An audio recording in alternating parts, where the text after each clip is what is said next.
I got this Vivitar lens for free.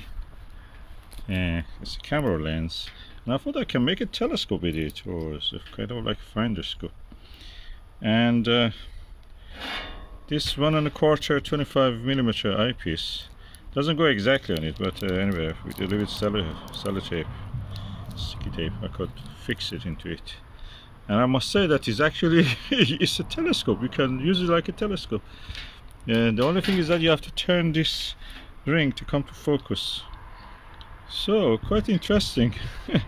I may be able to even attach a star diagonal, use it like a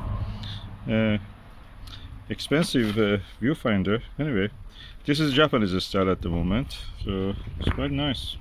I'm holding the telescope by one hand, the other hand I'm holding the camera.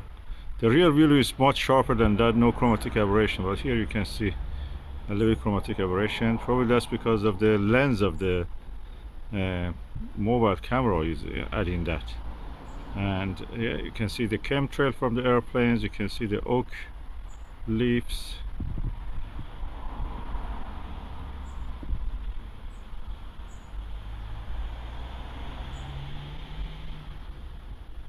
So I have to focus it. I cannot focus because I don't have a third hand. When I use this telescope with the normal eye, without camera or anything, it's like a apochromatic telescope. It's a multiple lens system, so it's definitely doing something to eliminate the false color. And that's it. That works as a it's a Soligor, by the way, it's not Vivitar. 200mm, and divided by 25 of 200 divided by 25 is giving a magnification of 8. So that's practically a telescope of 62 by 8. 62 times 8. 62 is the aperture, as you can see here, and 8mm. To my eye, when I was holding it with both hands and adjusting on the targets close or far, it was color free, no aberration. So practically it's the upper chromat. I got an upper chromat telescope for nothing. That's amazing. I must say the scenes and the views through this is so delightful, so clean. Usually when you use any binocular you see purple fringing. I don't see any purple fringing. That video I showed you just introduced if there is any aberration, is introduced by the camera, the mobile phone camera lens. When you view it by normal eye, no chromatic aberration, no spherical aberration. Center to the edge is all clear. It's such a delightful view, bright image.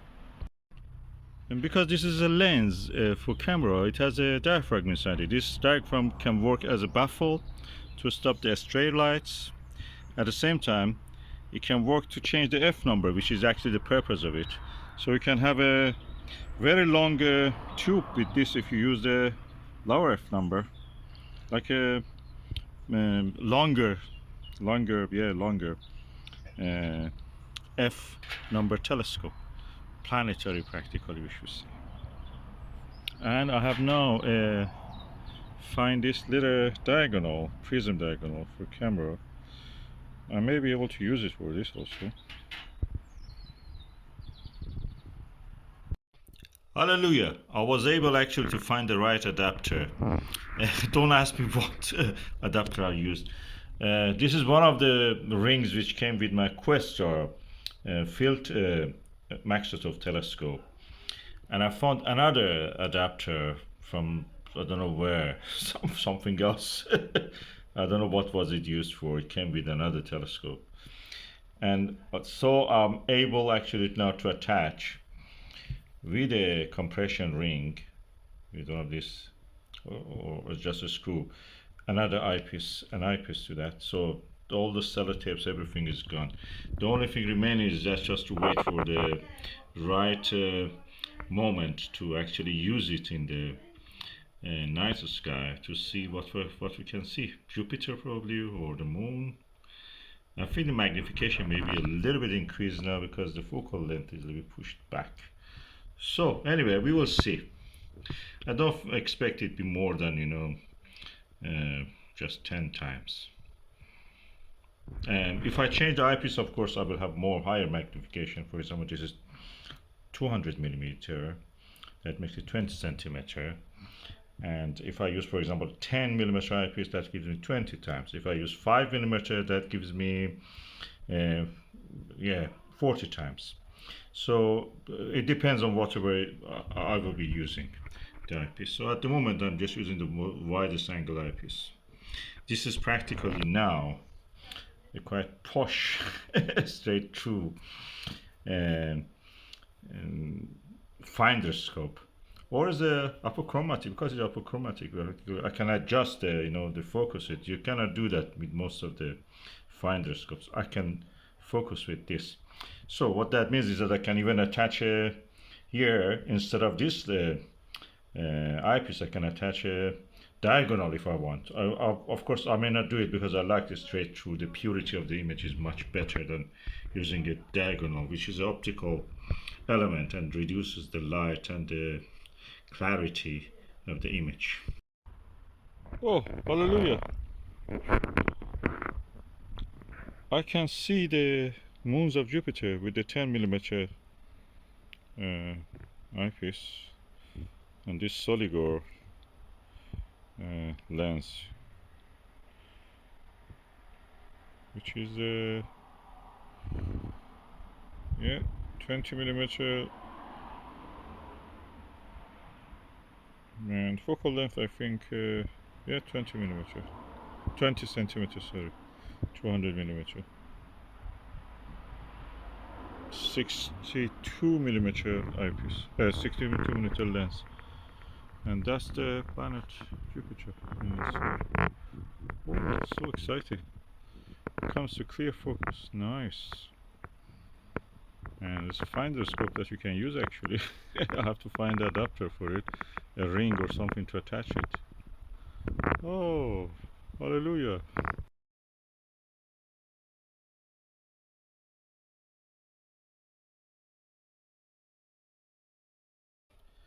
So I used this telescope last night on the planet Jupiter with a 10 millimeter eyepiece, which is here.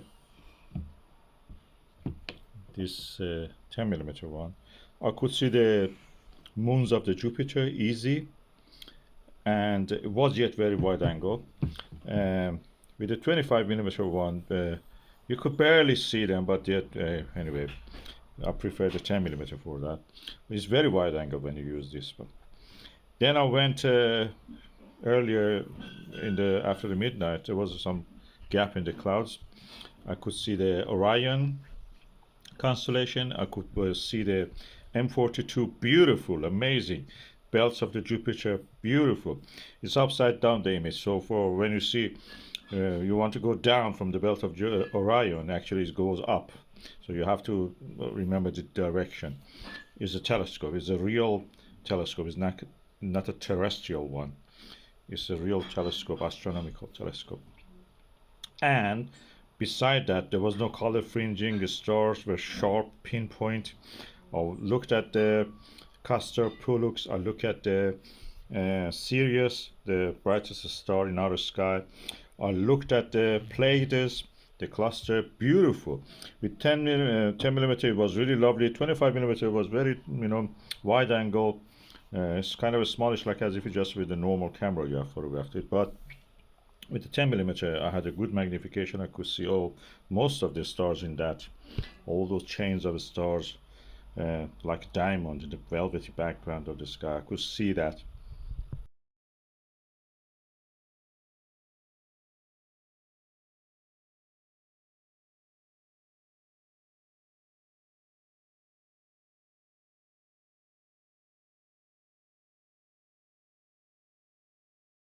Okay, to be able to use this eyepiece with this, first I used the sellotape as you saw it.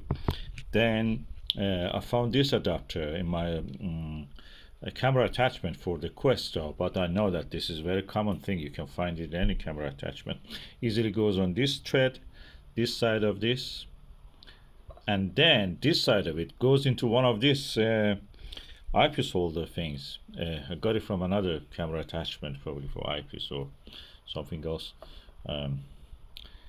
And I can now easily attach any eyepiece to this. I may go next time just try a Televue Panoptic with this.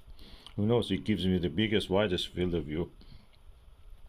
This is practically, in my experience now, is like a Takahashi 60 millimeter refractor. And the lens is very good. I don't see any chromatic aberration. There's several elements inside it. It has a good baffles inside it.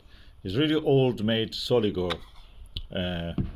Is 1 to 35 f focal length 200 millimeter, and the diameter of the main is 62 millimeter. So practically it's really good in that sense. It's a good size refractor. It has even a retractable dew shield, really nice, and this stays where it should be. So easy to use. I can also adjust the diaphragm. There's a diaphragm here. You can use adjust the diaphragm, make it smaller or bigger,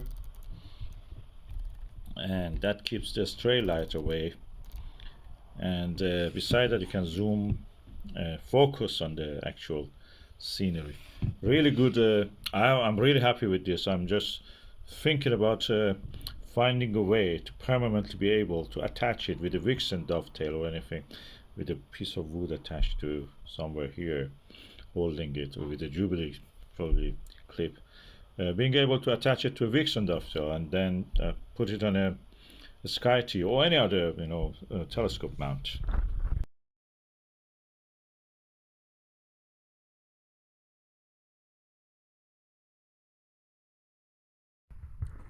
And this is the way it will look like if I attach a Televue Panoptic 24 millimeter, and it fits easily in hand.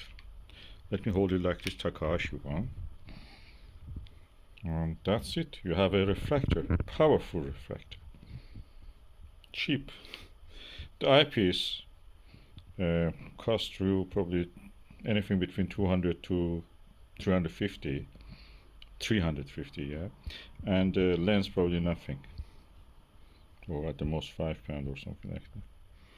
So quite quite a competition for Takahashi. Takahashi, if you get one of those 60 millimeter ones, which is 2 millimeters smaller than this, beginning you will have to pay probably around £800 just for that, just for the tube. Then all the attachments, everything adds to that. As we say in astronomy, the best telescope is the one you can use. So the smaller, the better, if you can, comfortably use it. And this is a very wide angle, depending on the telescope eyepiece you use. This is really can be really wide angle or a planetary if you use a smaller eyepieces. So probably I can easily use a 2.5 millimeter TMB planetary in this. And I will try that. Why not? A Vixen HR and a 2.4 millimeter also is another option. I will try all of that when I have mounted something here. And when everything is assembled, this is how it looks.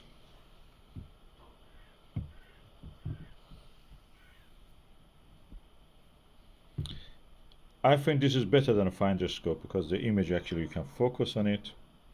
With the finder scopes, most of them, or probably all of them nearly, you can never focus. You can focus with this, and then it has multi-elements. It's not just singlet or anything like this. Multi-element lenses in here. There's very good baffles inside it. There's a diaphragm inside it. You can change if you want to see details on the planet, and you use a planetary low focal length eyepiece. You can actually dim the light and see details, for example, on the Jupiter's cloud beds. So perfect for this purpose. I'm really excited about this, to use this. I have a bigger one than this, and I'm going to also try with that one and see how it can be. I may find a different adapter for it, or just use what I have here on that one, and then close this one with a cap or something when I'm not using it. And the size wise is just slightly bigger than 20 centimeter, so quite compact. You can lift it, put it in your bag, and just take it yourself anywhere. And if you find a way to attach it to a dovetail bar, that makes it perfect telescope for using in any situation. Beside the binocular, binoculars can be nice, but this is also monocular. It's very good, and it has less element than a binocular. Which binoculars have also prisms, and they can also introduce some false color eventually.